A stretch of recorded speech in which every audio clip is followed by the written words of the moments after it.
கட்டாயப்படுத்தி மிரட்டித்தான் என்னிடத்திலே கையெழுத்து வாங்கினார்கள் என்று முதலமைச்சர் பொறுப்பில் இருக்கிற ஒரு மிகப்பெரிய மனிதர்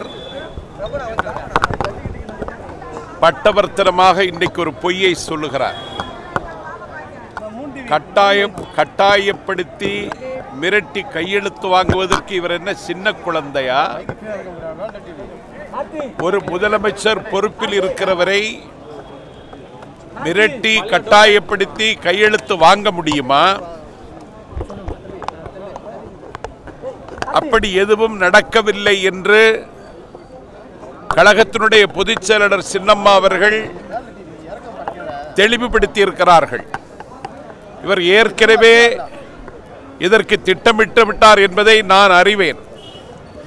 அதனால் தான் நேற்றைக்கு தந்தி தொலைக்காட்சியில் இந்த சம்பவம் நடந்த உடனே திமுகவினுடைய சதிக்கு அவர் பலியாகி இருக்கிறார் என்ற குற்றச்சாட்டை நான் முன்வைத்தேன்.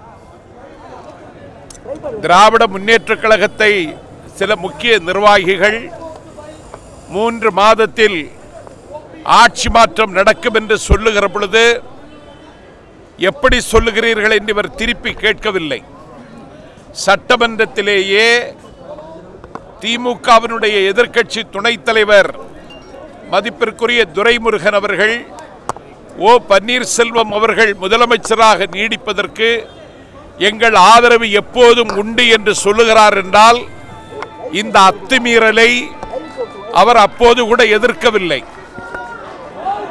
ஓ பன்னீர்செல்வம் முதலமைச்சராக சுதந்திரமாக இயங்க முடியவில்லை என்று எதிர்க்கட்சி தலைவர் மு.க. ஸ்டாலின் குற்றம் சாட்டுகிற பொழுது அப்படி எதுவும் இல்லை என்று ஒரு முதலமைச்சர் பொறுப்பில் இருந்தவர் விளக்கம் தரவில்லை.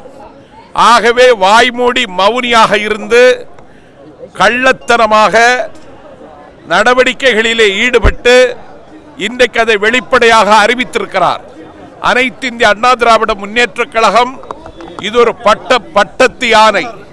கோடிக்கணக்கான தொண்டர்களினுடைய கண்ணீரால் இரத்தத்தால் கட்டி எழுப்பப்பட்ட லட்சிய மாளிகை.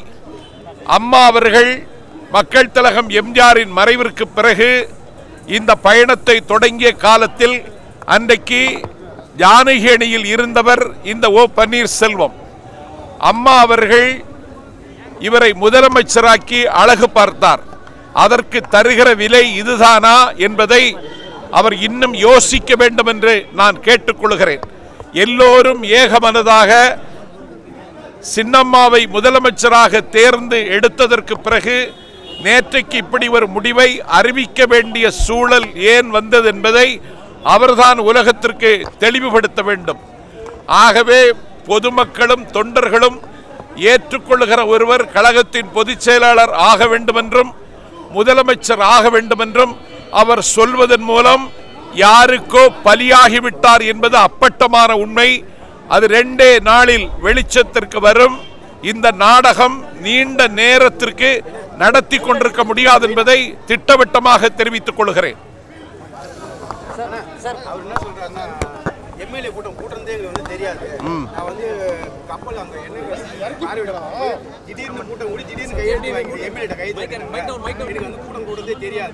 ஒரு முதலமைச்சர் போலீஸ் லாகாவை கையிலே வைத்திருக்கிறவர் எம்எல்ஏ கூட்டம் கூடியதே எனக்கு தெரியாது என்று சொல்லுவதற்கு வெட்கப்பட வேண்டும்.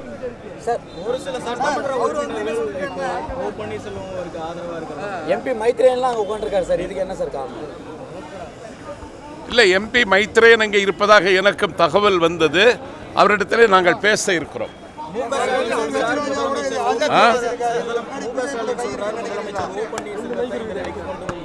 தலைமை மீது நடவடிக்கை தேவை அப்படின்னு